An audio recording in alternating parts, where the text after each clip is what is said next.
श्री शत्रुघ्न गौतम। सभापति महोदय, मांग संख्या 18 और 19 पे आपने मुझे बोलने का मौका दिया। हृदय के अंतःस्थल से मैं आपका धन्यवाद ज्ञापित करता हूं। माननीय सभापति महोदय, आज राजस्थान के बहुत महत्वपूर्ण महकमे की यहाँ विधानसभा में अनुदान की मांग पे बहस है। ये 8 करोड़ जनता के हित से जुड़ा हुआ है। गृह और कारावास, ये उन्हीं लोगों से है कि आज आप और हम यहाँ सब मिलके और इस सदन में बैठे हैं तो पुलिस की बहुत महत्वपूर्ण योगदान है। आज हम अमन चैन से सोते हैं तो पुलिस का बहुत महत्वपूर्ण योगदान है। और आज जिस तरह की परिस्थितियां प्रदेश में बनी है पूर्ववर्ती सरकारों के समय में या कुछ किसी भी चीज में देखें तो आज जब सिपाही ड्यूटी करके आता है तो जब तक वो घर नहीं पहुंचता शाम को उसकी माँ की चिंता होती है, उसकी बहन की चिंता होती है, उसकी बेटी सोचती है कि मेरे पापा घर आए कि नहीं आए। और आज किसी भी परिस्थिति में अभी रविंद्र भाटी जी ने कहा कि कोरोना वायरस और कोरोना के अंदर आम आदमी घर से निकलने से डरता था, लेकिन वही पुलिस का नौजवान था जो मुस्तैद खड़ा था कानून व्यवस्था को बनाने के लिए। वो वही जवान है। आज पुलिस कहीं किसी के घर में अगर सांप भी आता है तो पुलिस के नौजवान को फोन करते हैं। किसी के घर में कोई समस्या होती है, कोई यदि कोई पुलिया पे पानी अधिक हो और खुद की मनमानी से जाता है और वो डूब जाता है तो 4 दिन पुलिस का नौजवान उस नदी के सहारे और हम जैसे परिजन और हम जैसे नेता कहते हैं कि ये क्या हुआ, पुलिस कुछ नहीं कर रही। पुलिस का नौजवान, पुलिस के थाने के अधिकारी, अभी बहुत से साथियों ने कहा ये पक्ष विपक्ष की बात नहीं है। ये अभी जो मैं माननीय आदर्श नगर से आने वाले सदस्य, माननीय बामनवास से आने वाले सदस्य, मैं इनको कहना चाहता हूं कि इन्होंने इनकी सरकार को यदि सही सलाह दी होती और ये सलाह मानी होती इनके मुखिया ने तो आज वो उधर नहीं बैठते, आज इधर बैठते और भारतीय जनता पार्टी के लोग इधर बैठते। इस सदन के अंदर, पवित्र सदन में राजस्थान के मुख्यमंत्री गुलाब चंद जी कटारिया भी रहे। जब गुलाब चंद जी कटारिया गृह मंत्री थे और पुलिस पे लाठीचार्ज होती थी और किसी पुलिस के सिपाही का सर फूट जाता था तो इस सदन में रोते थे और ये कहते थे कि मेरी पुलिस को नहीं फूटने दूंगा, ये पुलिस मेरी है। 5 साल तक मैं निवेदन करना चाहता हूं। ये बजरी की बात कर रहे थे अभी, बामनवास से आने वाली माननीय सदस्य कहे कि बजरी। माननीय सभापति महोदय, आपके माध्यम से सरकार को कहना चाहता हूं कि बजरी पहले छोटे छोटे तहसील स्तर में रॉयल्टी वसूल की जाती थी, लेकिन 2012 के अंदर तत्कालीन मुख्यमंत्री अशोक गहलोत जी 2013 में एक कानून बनाया और 1100 हेक्टेयर की लीजें दी। अक्टूबर 2013 में वो लीजें स्वीकृत हुई और वो लीजें स्वीकृत होने के बाद बजरी में एकाधिकार हो गया। एक व्यक्ति का पूरे प्रदेश में हो गया। कौन जिम्मेदार है बजरी के लिए? माननीय सभापति महोदय, मैं आपसे कहना चाहता हूं कि एक अभी 2023 में सितंबर में बनास नदी में गाद निकालने का काम किसने दिया और किसकी सहमति से वो हुआ? माननीय सभापति महोदय, यहाँ आके आरोप लगाना, ये कहें हम कि ये गलत है, ये नहीं। मैं ये कहना चाहता हूं कि ये जिम्मेदार लोग हैं, ये पवित्र सदन है और इस सदन में हर जिम्मेदारी को समझे। हम आरोप लगा देते हैं कि ऐसा हो गया वैसा हो गया। यही राजस्थान था। अभी माननीय आदर्श नगर से आने वाले सदस्य कह रहे थे कि नहीं सहेगा महिलाओं पे। माननीय सभापति महोदय, भीलवाड़ा के अंदर एक बेटी को, 16 साल की बेटी को, जवान बेटी को जिंदा जला दिया जाता है और यहाँ पे सदन के अंदर एक जिम्मेदार मंत्री वक्तव्य देते हैं कि मर्दों का प्रदेश है, ये मर्दों का प्रदेश है। माननीय सभापति महोदय, वो किसी भी दल के हों, लेकिन ऐसी परिस्थितियां आप खुद चिंतन करिए कि आपके मंत्री कितने जीत के आए सदन के अंदर, क्या परिस्थितियां हुई, क्या आकलन हुआ, कौन जिम्मेदार है? माननीय सभापति महोदय, मैं आपके माध्यम से कहना चाहता हूं कि पुलिस है। आज हम अगर अध्यापक बनाते तो अध्यापक बनाने के लिए एसटीसी करानी पड़ती, बीएड करानी पड़ती है। डॉक्टर बनने के लिए 4 साल के लिए एमबीबीएस करना पड़ता है। इंजीनियर बनने के लिए 4 साल तक 5 साल तक इंजीनियरिंग की पढ़ाई पढ़नी पड़ती है। लेकिन हम अगर एक सीधी परीक्षा पास करा के और पुलिस के नौजवान को 9 महीने की ट्रेनिंग देके और भर्ती करते हैं, वो सीआरपीसी आईपीसी को नहीं जानता। हम एक परीक्षा पास करा के और एक थानेदार बनाते हैं और वो थानेदार आईपीसी सीआरपीसी को ढंग से नहीं पढ़ सकता। मेरा आपके माध्यम से सरकार से निवेदन है कि एक ऐसा इंस्टीट्यूशन होना चाहिए जिसको ग्रेजुएशन की डिग्री मिलनी चाहिए। पहले वो उस एग्जाम को पास करके और निश्चित रूप से इस तरह का कोई काम हो कि वो वास्तव में ट्रेनिंग करके आप खुद सोचे कि अब पेपर लीक की बात करते, ये कह रहे हैं सब विपक्ष के माननीय सदस्य के पेपर लीक में माननीय सभापति महोदय सरकार आरपीएससी के चेयरमैन बनाती है, आरपीएससी के सदस्य बनाती है। एक ऐसा सदस्य बनाया आपने जो सदस्य ने पेपर दे दिए, वो जेल की सलाखों के पीछे। कौन जिम्मेदार है उसके लिए? और ऐसे लोग भर्ती हो गए और वो 1 महीने के अंदर 9 महीने में ट्रेनिंग करके थानेदार बन गए, वो कोर्ट की शरण लेके माननीय न्यायालय में जाके और वो वापस आ जाते हैं। कौन जिम्मेदार है? इसकी जिम्मेदारी हम सबको मिलके, ये नैतिक जिम्मेदारी है कि राजस्थान के अंदर एक अच्छी व्यवस्था देने के लिए इस तरह के इंस्टीट्यूशन हो, जिनको बीए की इस तरह की डिग्री हो, जिससे कि वो पुलिस के अंदर सिपाही का एग्जाम फाइट कर सके। आज पुलिस का नौजवान, मैं कहता हूं कि सिपाही से लेके और डीजीपी तक एक वर्दी होनी चाहिए। वो अपने आप को कुंठित नहीं समझे पुलिस का सिपाही जो 24 घंटे मुस्तैदी से नौकरी करता है, न वो होली मनाता, न दिवाली मनाता, न राखी मनाता, और अपने परिवार की खुशियों को ताक में रख के और अपनी ड्यूटी करता है समाज के लिए। ये चिंतनीय विषय है। और फिर अगर एक पुलिस वाला जो 24 घंटे 48 डिग्री टेम्परेचर पे सड़क पे खड़ा रहता है, बारिश हो, कोई सा भी मौसम हो, उस नौजवान की तनख्वाह के बारे में हम सबको सोचना चाहिए। आज जो विपक्ष में बैठे वो कह रहे हैं, अभी माननीय सदस्य राजा खेड़ा से आने वाले कह रहे थे कि कैडर रिव्यू के लिए आपने क्या किया, आपकी सरकारें थी। मैं कहना चाहता हूं कि यहाँ के आरएएस अफसर और यहाँ के आरपीएस अफसर 24 साल की नौकरी में आईएएस और आईपीएस नहीं बनते। कौन जिम्मेदार है उसके लिए? कौन जिम्मेदार है? हम सब मिलके। और कैडर रिव्यू के लिए आपकी सरकार ने प्रपोजल भेजे थे पूर्ववर्ती समय में, 5% भी नहीं भेजे। उस फाइल को पढ़ना चाहिए। यहाँ आके हम विपक्ष में हैं तो इसका मतलब है कुछ भी बोल दे। हम सबकी नैतिक जिम्मेदारी होनी चाहिए। हरियाणा और पंजाब में, उत्तर प्रदेश और मध्य प्रदेश में मात्र 9 साल और 10 साल की सर्विस में आरएएस अफसर आईएएस बन जाता है, आरपीएस अफसर आईपीएस बन जाता है। कौन जिम्मेदार है? 98 के टाइम का सबको पता है, कोर्ट में कौन गए, किसकी मेहरबानी से गए। मैं तो आपके माध्यम से निवेदन करना चाहता हूँ कि राजस्थान के अंदर बढ़ते हुए अपराध हमारे लिए चिंता का विषय, नारकोटिक्स के लिए एनडीपीएस के मुकदमे, ये बहुत बड़ी चुनौती है। आज राजस्थान का नौजवान, आज राजस्थान का युवा, आज राजस्थान का विद्यार्थी इस तरफ बढ़ रहा है। ये सफेद नशा, ये सामान्य नशा नहीं, ये बहुत अलग नशा है। और इस नशे के लिए हम सबको मिलकर एक प्रभावी कानून बनाना चाहिए।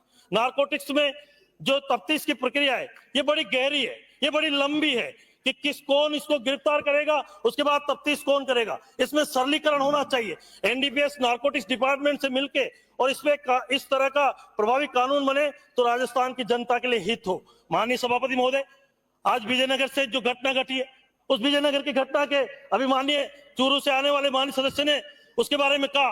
माननीय सभापति महोदय, मैं आपके माध्यम से निवेदन करना चाहता हूं कि आज वो 5 बच्चियां मेरे से मिलके और मैंने डीजीपी साहब से और मुख्यमंत्री जी से मिलाया, वो जिस 16 साल की बच्चियां, 17 साल की बच्चियां युवा अवस्था में प्रवेश कर रही है और उन बच्चियों को एक योजनाबद्ध तरीके से एक समाज विशेष के लोगों ने उनके सीडी बना के, वीडियो बना के और उनके साथ बलात्कार करने का काम किया है। और वो कोई नहीं, कांग्रेस के पूर्व पार्षद है जो हाकिम अंसारी नाम है। तो चिंता नहीं करते।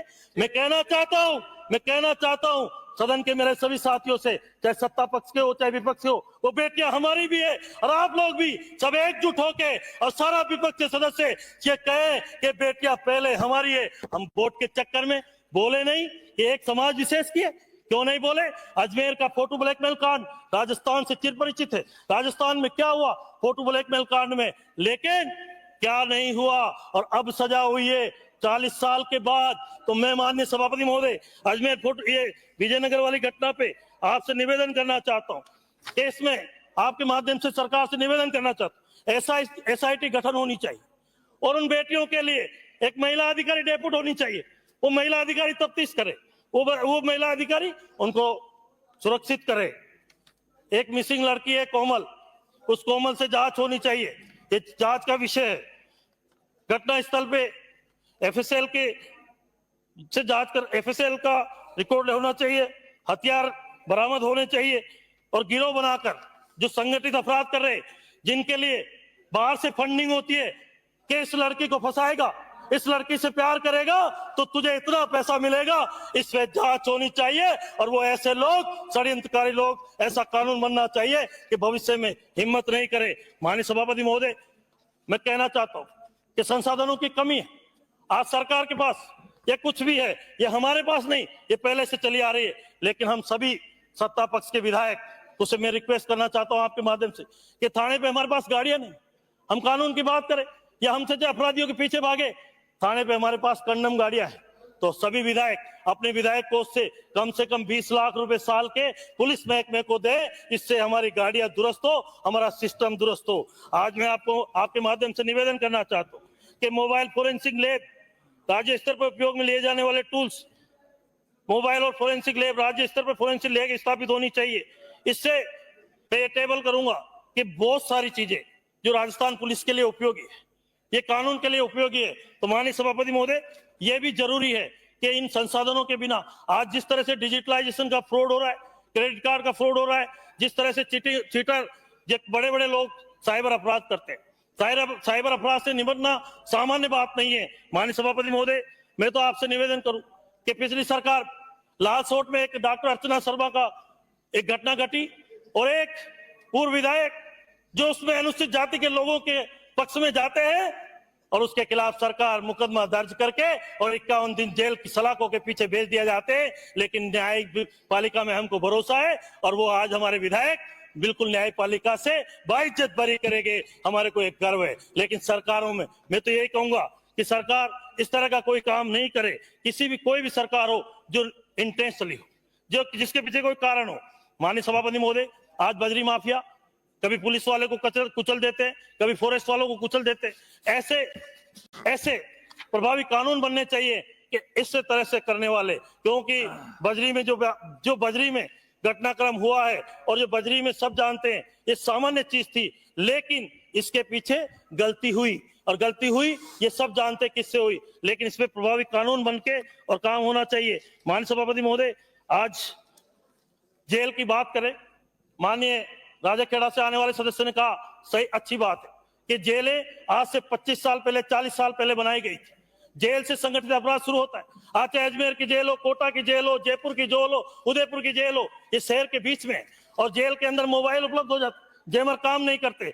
मैं आपके माध्यम से सरकार से निवेदन करना चाहता हूं कि माननीय सभापति महोदय, जेलें बाहर हो, उस वहां से सरकार उसको दूसरे उपयोग में ले, कॉमर्शियल उपयोग में ले, लेकिन जेलें शहर से बाहर दूर संचालित होनी चाहिए, उससे जेमर लगे और मोबाइल फोन का उपयोग जेल में नहीं हो। जेल के अंदर अभी मेरे साथी एक कह रहे थे जेल में सुविधाएं होनी चाहिए। माननीय सभापति महोदय, जेल में काहे की सुविधा?